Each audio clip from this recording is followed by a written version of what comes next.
Hello दोस्तों, inspirational book summary YouTube channel में आपका फिर से स्वागत है। आज हम लोग क्वाइट बुक के बारे में बात करने जा रहे हैं, जिसके ऑथर हैं सुसैन कैन। शुरू करने से पहले वीडियो को लाइक और ऐसे ही लाइफ चेंजिंग बुक समरी सुनने के लिए हमारे चैनल को सब्सक्राइब कर लीजिएगा। तो चलिए शुरू करते हैं। ज्यादातर लोग यह सोचते हैं कि एक्सट्रोवर्ट लोग ही लाइफ में सक्सेसफुल हो पाते हैं, लेकिन लेखिका कहती है कि ऐसा नहीं है। इंट्रोवर्ट लोगों के पास ऐसी शक्ति होती है जिससे वे भी सक्सेस हासिल कर सकते हैं, और शक्ति का नाम है क्वाइट, यानी अकेले में काम कर पाने की क्षमता। आगे आप सुनेंगे इस पावर का कैसे सही इस्तेमाल किया जा सकता है। Number 1, power of introverts. Introvert लोगों के पास ऐसी एबिलिटी और पावर होती है जिनके दम पर वे भी लाइफ में सक्सेस हासिल कर सकते हैं। इंट्रोवर्ट लोग बहुत ही ज्यादा सेंसिटिव होते हैं। वे अपने आसपास की छोटी से छोटी इंफॉर्मेशन को भी एब्जॉर्ब कर लेते हैं और उसे बहुत ही गहराई से एनालाइज करते हैं। जैसे एक इंट्रोवर्ट एक पेंटिंग के आगे 10 मिनट तक खड़ा होकर उसकी तरह तरह की डिटेल्स ढूंढ सकता है, लेकिन एक एक्सट्रोवर्ट के लिए यह सोचना भी एक हॉरिफिक एक्सपीरियंस की तरह है। लेकिन बहुत ज्यादा सोच विचार करने से इंट्रोवर्ट जल्दी डिसीजन नहीं ले पाते, लेकिन जब लेते हैं तो वह एक बेहतरीन फैसला साबित होता है। Number 2, small talk. इसी तरह से इंट्रोवर्ट लोगों को स्मॉल टॉक पसंद नहीं आती। जब दूसरे उन्हें यह बताते हैं कि कल उन्होंने क्या खाया या उनके यहाँ कौन मेहमान आया था, तो उन्हें इन बातों में कोई गहराई नजर नहीं आती। इसके बजाय वे किसी फिलॉसफी या एथिक्स आदि पर चर्चा करना ज्यादा पसंद करेंगे। सुसैन कहती हैं कि जो व्यक्ति स्मॉल टॉक में रुचि लेता है वह ज्यादातर एक्सट्रोवर्ट होता है, और जो स्मॉल टॉक को पसंद नहीं करता वह इंट्रोवर्ट होता है। Number 3, introvert can be good leaders. लेखिका कहती हैं कि वेस्टर्न कल्चर में लोग सोचते हैं कि एक्सट्रोवर्ट ज्यादा कॉन्फिडेंट और ज्यादा कॉम्पिटेंट होते हैं, लेकिन यह जरूरी नहीं है कि एक कॉन्फिडेंट स्पीकर एक बहुत अच्छा लीडर बन जाए। लेकिन जब कोई एक्सट्रोवर्ट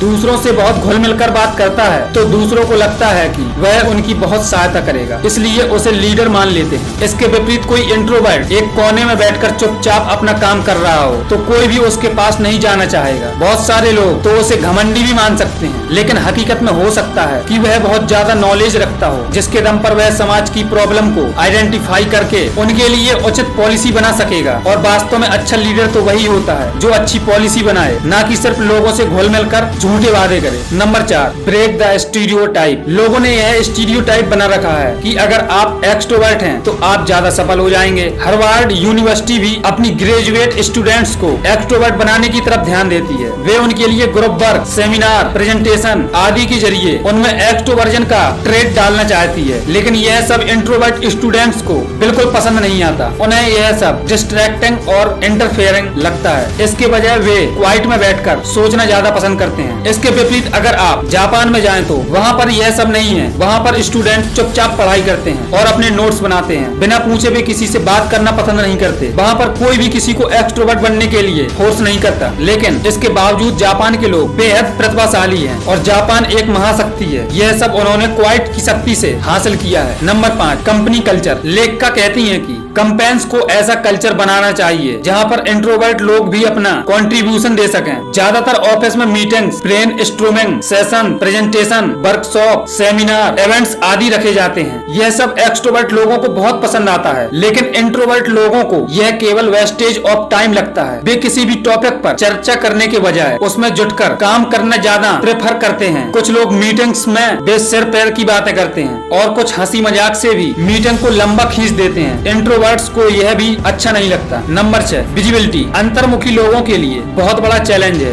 बहुत से एक्सट्रोवर्ट लोग हमेशा बॉस के पास जा जाके चापलूसी करते हैं, उनकी झूठी तारीफ करते हैं और ऐसे इवेंट्स के आइडियाज देते हैं जो होते तो बकवास हैं, लेकिन वे ऐसे बताते हैं कि मानो बहुत इम्पोर्टेंट हो। इंट्रोवर्ट यह सब नहीं करते। वे बड़े से बड़ा काम अकेले कर देते और किसी से डिस्कस भी नहीं करते। उनकी बॉस के सामने भी कोई विजिबिलिटी नहीं होती। इसलिए कंपनी में बॉस को ध्यान रखना चाहिए कि विजिबिलिटी के बल पर ही लोगों को परफॉर्मेंस को कभी जज न करें, बल्कि उचित फीडबैक आदि से ही डिसाइड करें कि कौन सच में परफॉर्मर है और कौन बड़बोला। Number 7, introverts are creative. ऐसा नहीं है कि समाज में सारी बड़ी चीजें केवल एक्सट्रोवर्ट लोगों ने हासिल की हैं। ऐसे भी एग्जाम्पल मौजूद हैं जहाँ पर इंट्रोवर्ट लोगों ने दुनिया में अपने कीर्तिमान स्थापित किए हैं और समाज में अपना काफी योगदान दे रखा है। जैसे विकिपीडिया एक बहुत ही बड़ी वेबसाइट है, लेकिन उनमें जितने भी आर्टिकल हैं वे किसी राइटर ने घर पर एकांत में बैठकर ही ही लिखे हैं, यानी इंट्रोवर्जन की वजह से ही वे आर्टिकल बन पाए हैं जिन्हें रोजाना मिलियंस लोग पढ़ते हैं। क्या वे आर्टिकल्स ऑफिस के भीड़ भाड़ वाले माहौल में लिखे जा सकते हैं? कभी नहीं। इंट्रोवर्ट लोग अकेले बैठकर बहुत देर तक सोच विचार कर सकते हैं, यह उनकी पावर होती है। और राइटिंग के लिए तो यह ट्रेड बहुत ही जरूरी है। अगर आप एक जगह टेक कर बैठ सकें और घंटों तक सोच विचार कर सकें, तभी तो अच्छे आर्टिकल्स, नोवेल्स, ब्लॉग्स आदि लिख सकते हो। एक एक्सट्रोवर्ट यह सब नहीं कर सकता। वह एक जगह बैठने की वजह दूसरों लोगों के साथ गपशप, हंसी मजाक आदि करने में ज्यादा दिलचस्पी रखता है। अगर उसे अकेला बैठना पड़ जाए तो वह बहुत ही बोरियत का अनुभव करता है। इसलिए कुछ भी क्रिएटिव करना हो, वहाँ पर इंट्रोवर्ट का यह पर्सनल ट्रेट बहुत ही काम का सिद्ध होता है। इस ट्रेट के जरिए वे बहुत ही महान कार्य कर सकते हैं। लेखिका जेके रॉलिंग ने हैरी पॉटर जैसा इतना बड़ा नोवेल अकेले बैठकर ही लिख डाला था। इसलिए कंपनीज को चाहिए कि अपने यहाँ इंट्रोवर्ट लोगों को भी एडजस्ट करने की कोशिश करें। उन पर मीटिंग्स, सेमिनार, इवेंट्स आदि न थोपें। अगर वे इन कार्यों में इन्वॉल्व नहीं होते हैं तो उन्हें इसके लिए क्रिटिसाइज न करें, बल्कि उनकी गहराई से सोच विचार करने और सोच समझने की शक्ति का इस्तेमाल करें। जैसे वे प्रोजेक्ट को, प्रॉब्लम्स को अच्छे से एनालाइज करके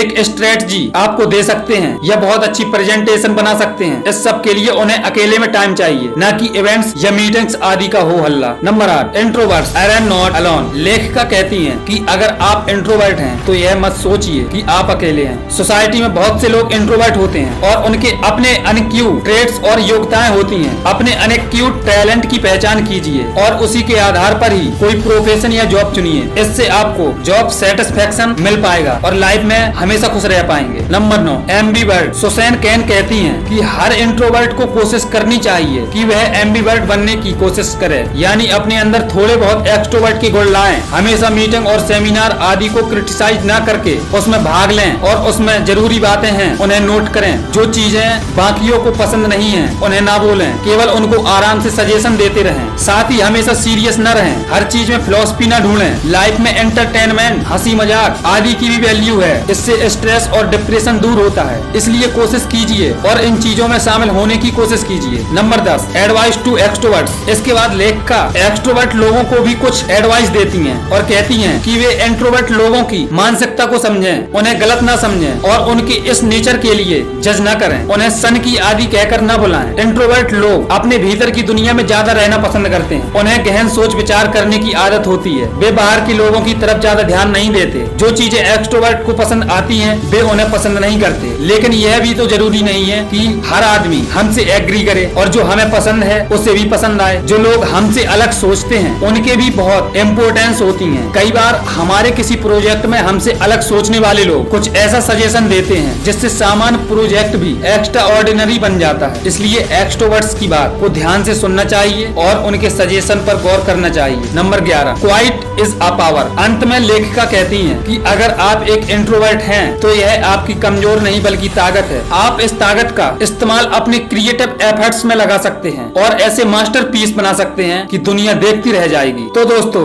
ये थी क्वाइट बुक की समरी। आप इस समरी से क्या सीखे मुझे कमेंट बॉक्स में जरूर बताएं। इस वीडियो को अपने दोस्तों और अपनी फैमिली मेंबर्स के साथ जरूर शेयर कीजिए। वीडियो अच्छा लगा हो तो वीडियो को लाइक और चैनल को सब्सक्राइब कर लीजिएगा। Thank you.